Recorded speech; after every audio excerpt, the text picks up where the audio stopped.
Konnichiwa, Isa desu. Yoroshiku onegaishimasu. O hisashiburi da ne. Long time no see. So break muna tayo sa Japanese or Nihongo. For today, I'll share my workout routine with all of you. I do this routine for about 5 days a week. Ang unang ginagawa ko ay itong abs workout by MadFit. I'll place the link in the description below. I have been doing this exercise since tina-target ko yung core ko dahil malaki ang aking lower abdomen or puson.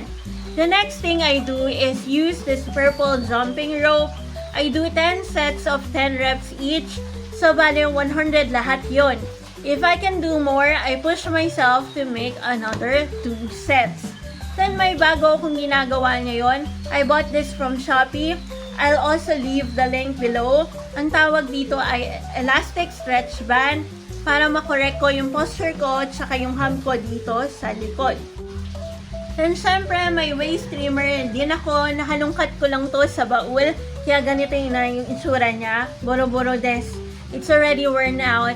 Sinusuot ko to halos araw-araw kahit sa oras na wala akong workout din as much as possible tulad ng paglilinis sa loob ng bahay.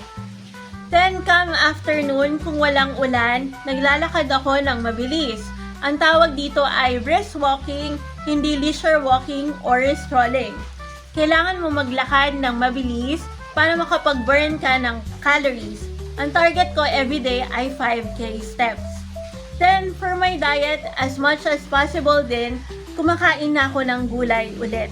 Now, time to ask me, is this workout routine effective? For my body, yes, it's effective. I won't reveal my actual weight as of yet since hindi ko pa na-achieve yung target weight ko. But to give you an idea, yung medium kong yoga pants na nabili ko nung high school ako, kasya na ulit. So yes, I hope I inspired you to work out. Isa deshita, matarai shune, hopefully. Bye!